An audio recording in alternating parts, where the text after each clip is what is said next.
Sudah berumur lain menjadi surat zuhur namun masih atau memang suara orangnya begitu alaun.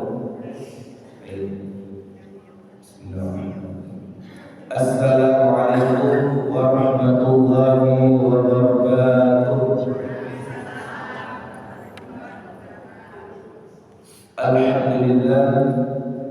Alhamdulillahilladzi ahyana ba'da ma amatana wa ilaihi nusyur.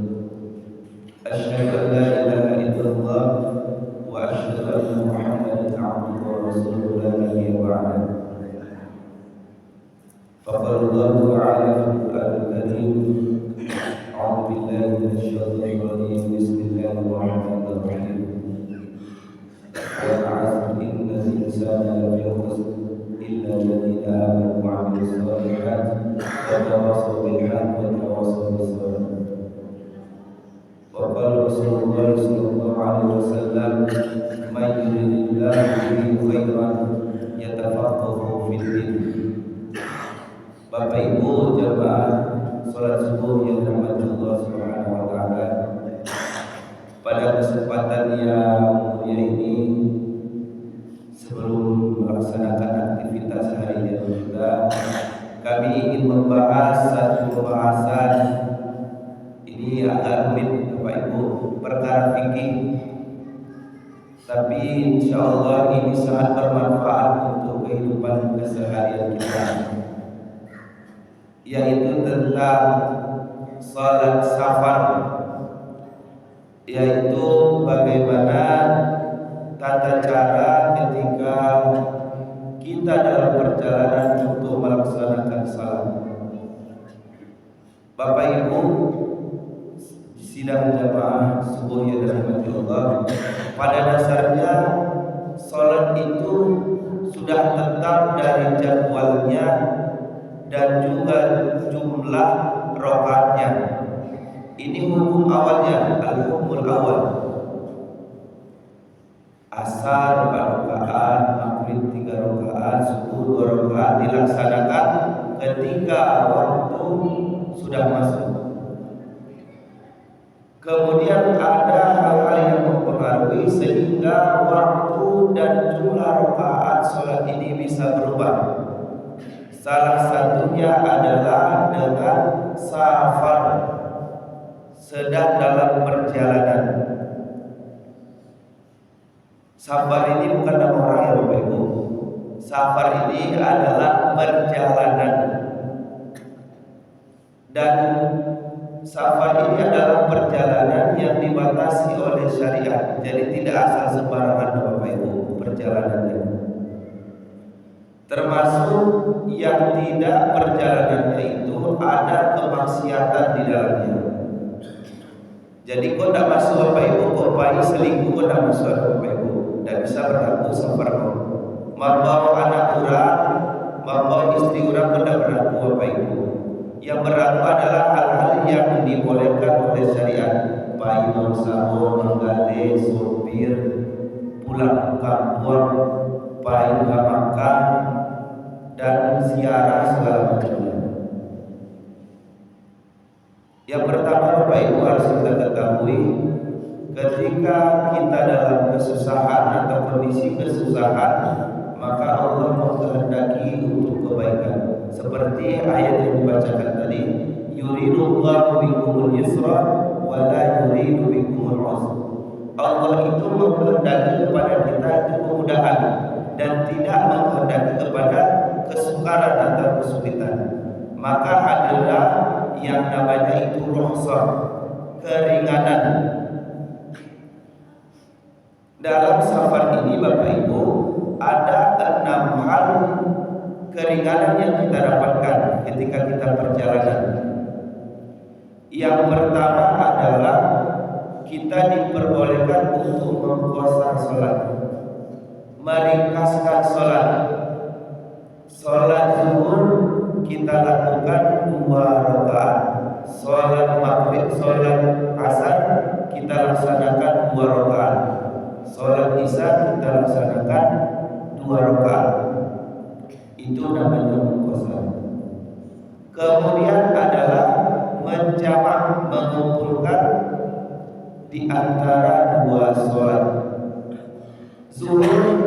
kita kumpulkan di waktu asar.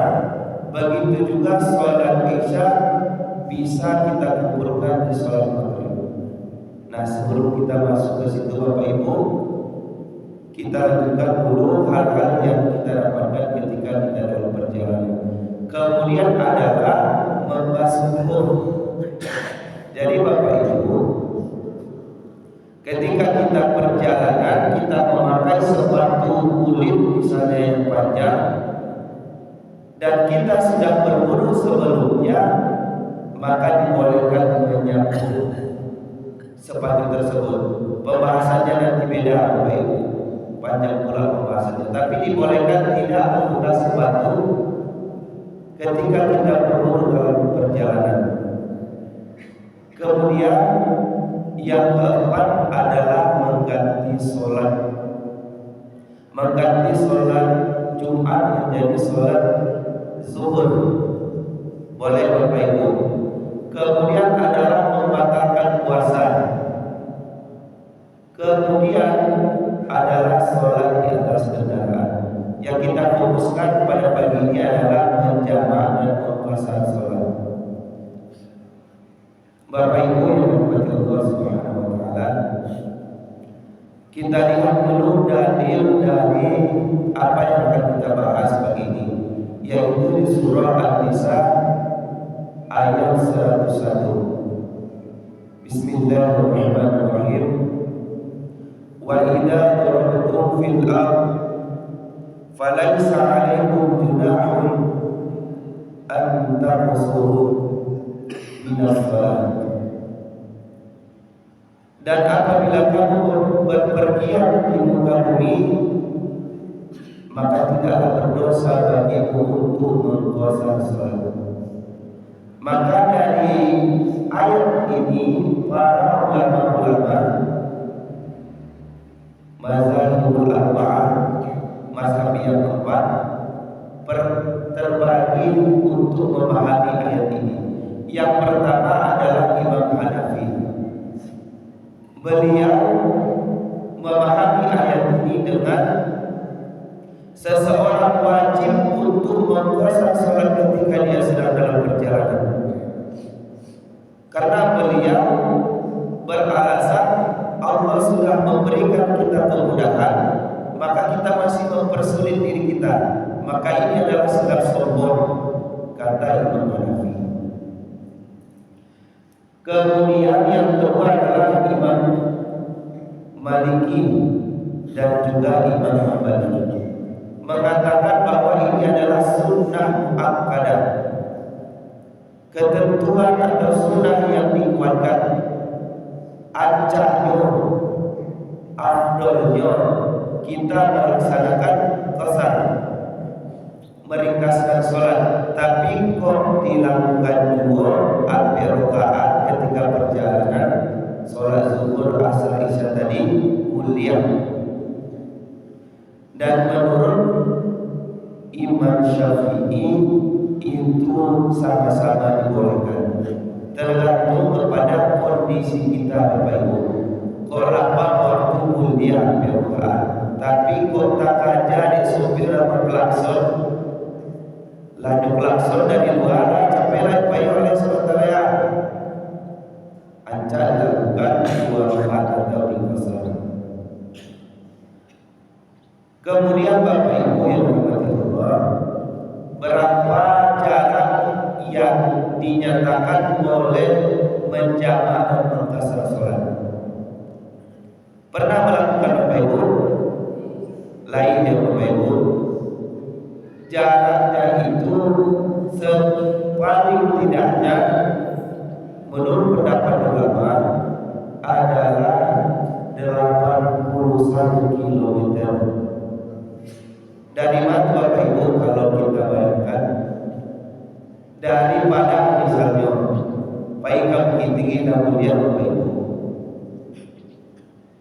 Kok ada yang memahami, kan dulu para sahabat Rasulullah dengan naik untur, maka itu ada kasar tadi, ada menjabat tadi. Nah Bapak Ibu, para ulama berpendapat bahwa ketentuan yang Nabi berikan itu adalah ketentuan yang sudah bisa dilaksanakan dikarenakan itu tidak ada terikat dengan kondisi apapun. Misalnya hanya dilakukan oleh Nabi satu kali dan tidak pernah dilakukan di waktu yang lain. Tidak, Rasulullah ketika itu safar senantiasa melaksanakan qasar atau meringkas sholatnya dan juga menjamak sholatnya. Jadi tidak ada sekali beda dengan misalnya kalau kita cari konteks yang lain, qunut nazilah. Qunut nazilah itu tertentu dengan keadaan apa itu? Ketika keadaan perang dibantai para sahabat, Rasulullah bersedih dan Rasulullah berdoa kepada Allah melalui qunut nazilah. Tapi safar ini mengkuasai salat dan menjaga ini senantiasa dilakukan oleh Nabi dan para sahabat ketika melaksanakan perjalanan. Kemudian Bapak Ibu yang dirahmati Allah Subhanahu wa taala, terkait dengan ketentuan salat ini, pertama adalah keluar dulu dari kampung. Keluar dulu dari kampung Bapak Ibu. Misalnya Topai Bukit Tinggi,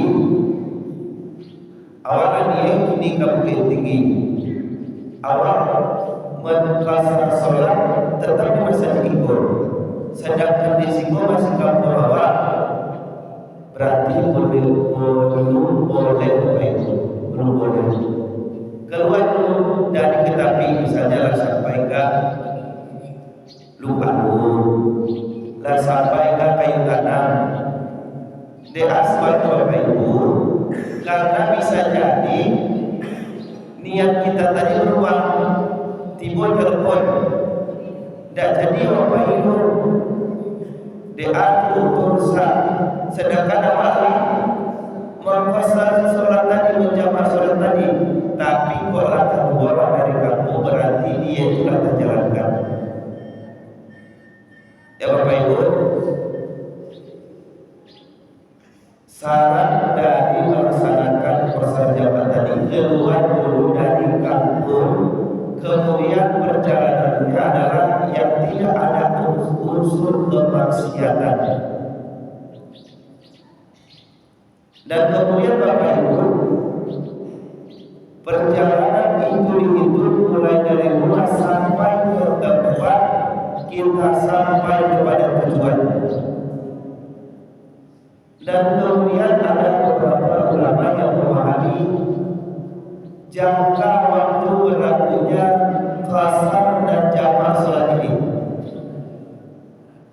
atau mengqasar sholat ini. Ada yang memahami hanya boleh 3 hari. Setelah 3 hari itu sudah terhapuskan. Ada yang memahami hanya sepanjang perjalanan. Paham Bapak Ibu, bikulah panjang cerita tidak lupakan Bapak Ibu, tidak lama rasanya. Pertama Bapak Ibu, yang memahami hanya sepanjang perjalanan, misalnya awal dari sebuah Bukit Tinggi lah sampai ke Bukit Tinggi tidak boleh ada kursor Bapak Ibu. Yang kedua adalah 3 hari dari Singkawang sampai ke Bukit Tinggi. Awak ikut pelatihan 3 hari Bukit Tinggi, jadi kuliah awak berkosor selama 3 hari di Bukit Tinggi itu. Awak sholat zuhur 2 rakaat, awak sholat asar 2 rakaat, awak sholat isya 2 rakaat. Ada yang memahami 15 hari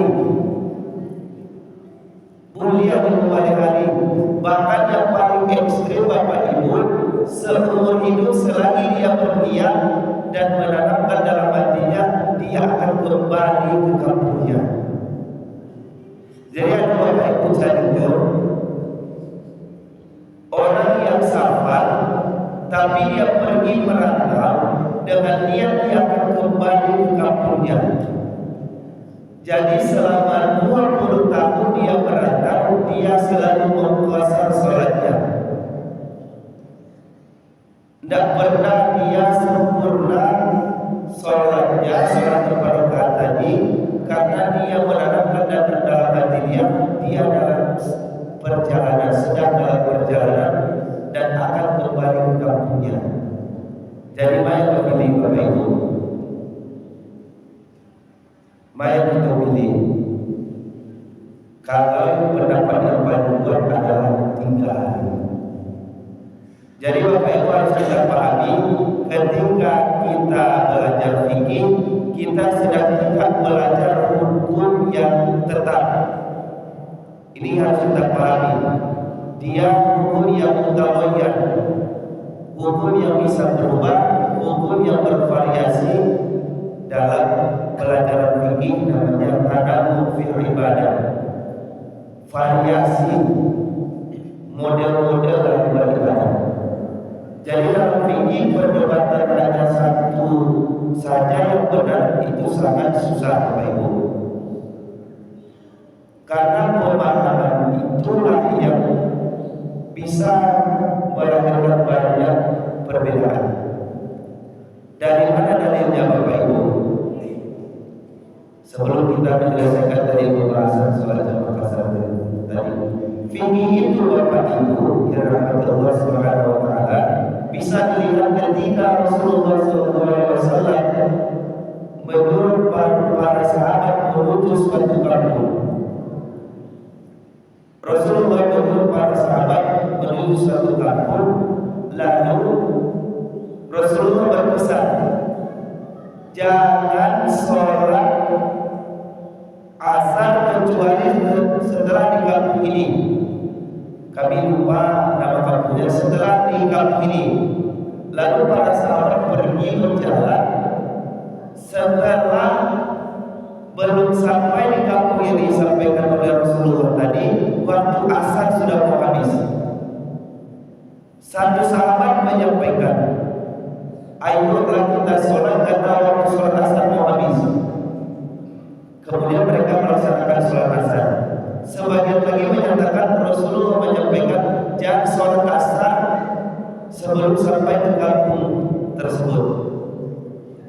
Para sahabat lainnya sebagiannya melaksanakan sholat asar di kampung tersebut, tapi sudah terlambat waktunya, sudah tidak lagi waktu asar, sudah masuk waktu maghrib.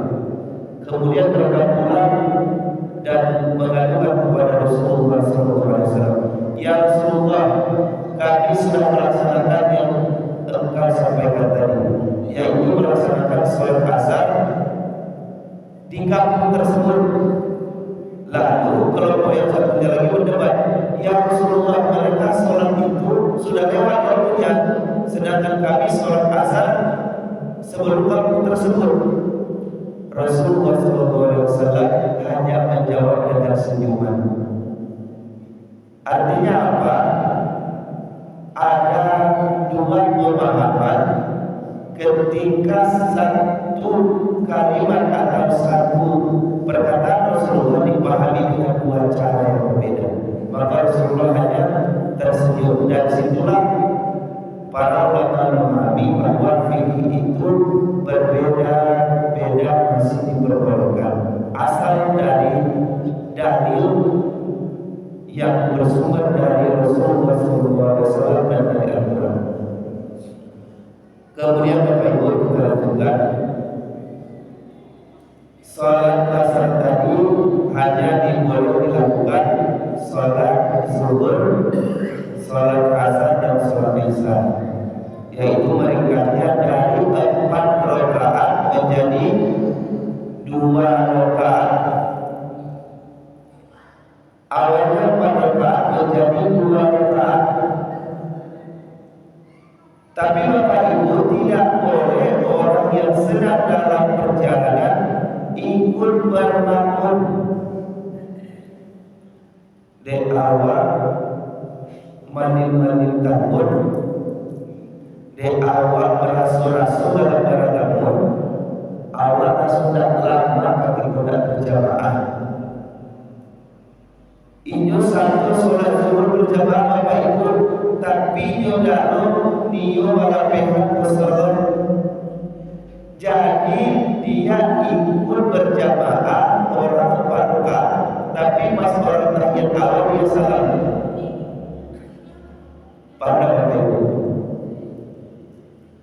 dia tidak mau balik-balik tahun, tidak mau melakukan sholat berjamaah. Di awal sholat berjamaah Muhammad Rasulullah. Satu dengan berjamaah dengan orang yang mungkin orang yang sholat tetap di situ dan sedang dalam perjalanan. Jadi ketika orang masih tasyahud awal, dia sudah tasyahud akhir, orang berdiri dia salam. Tidak mulia Bapak Ibu, itu tamannya kalinya Bapak Ibu. Kemudian Bapak Ibu, bagaimana caranya berjamaah? Ajaklah kawan kita seperjalanan. Misalnya satu otobus Bapak Ibu, pai siaran, pai Aceh misalnya, pai siaran satu-satu, siaran awal namanya. Nah, ajaklah sholat berjamaah, sholat bersama-sama dengan ketentuan sudah memahami kita sholat zuhur. Kemudian Bapak Ibu yang dirahmati Allah Subhanahu wa taala, akan tetapi orang yang mungkin boleh berjamaah kepada orang yang sedang safar. Misalnya kita sedang berjamaah Bapak Ibu, orang yang safar, kemudian orang yang mungkin datang, kita bisa orang mungkin kita melihat orang safar di sini sedang sholat.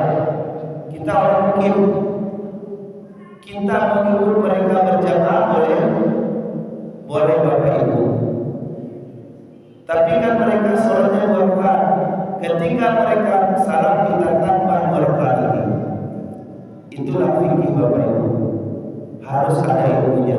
Ketika mereka sudah salam, kita tambah lagi 2 rakaat lagi, sehingga sempurna sholat kita. Bapak Ibu yang dirahmati Allah Subhanahu wa taala, kemudian terkait dengan berjamaah, mengumpulkan 2 sholat zuhur dengan asar misalnya. Kalau kita melaksanakan sholat zuhur dan berniat nanti tidak sholat atau berhenti ketika asar, maka laksanakanlah sholat asar itu di waktu zuhur. Apa niatnya Bapak Ibu? Usalli fardhu asri majmu'an lidzuhri jam'an taqdimi atau jam'an takhiri mustaqbilal qiblati lillahi ta'ala. Bahasa Indonesia-nya boleh Bapak Ibu. Dia Bapak Ibu bola lafaz yang bermanfaat. Tidak ada bahasa Indonesia Bapak Ibu, itu lafaz. Dia itu memang di hati. Awak ini sholat asar di waktu zuhur, awak dahulukan sholat asar di waktu zuhur karena Allah Ta'ala mulia.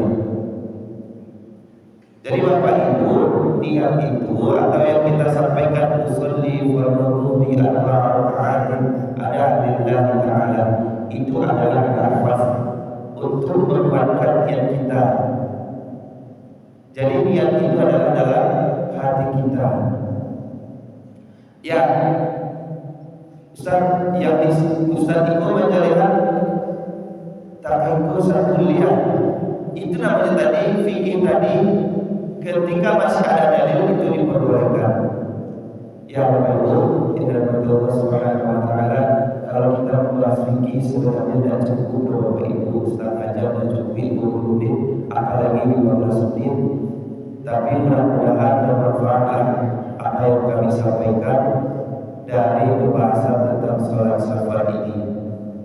Itu adalah kemudahan yang diberikan Allah Subhanahu wa taala kepada kita. Jadi tidak ada alasan. Nah, ini salah satu hikmah yang harus benar-benar kita pegang. Kenapa sampai ada rusuh dari Allah Subhanahu wa taala? Allah ingin menegaskan tidak ada alasan kita tidak bisa sholat. Di awal zuhur karena perjalanan silakan puasa, silakan jamaah. di awal di pesawat sholat di atas pesawat itu, di awal sibuk, di sibuk tidak ada alasan, di awal safar tadi Bapak Ibu tidak ada alasan, di awal takwi mari melakukan sesuatu lakukanlah menjauh.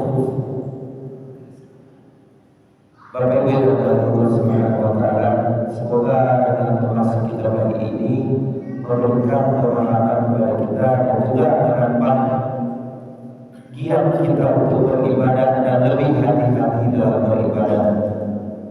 Bapak Ibu yang dirahmati Allah, jika ada kesalahan mungkin itu kehilangan dari kami, mohon diluruskan atau kita saling mengingatkan. Dan juga Bapak Ibu yang dirahmati Allah, mungkin sekian dari kami.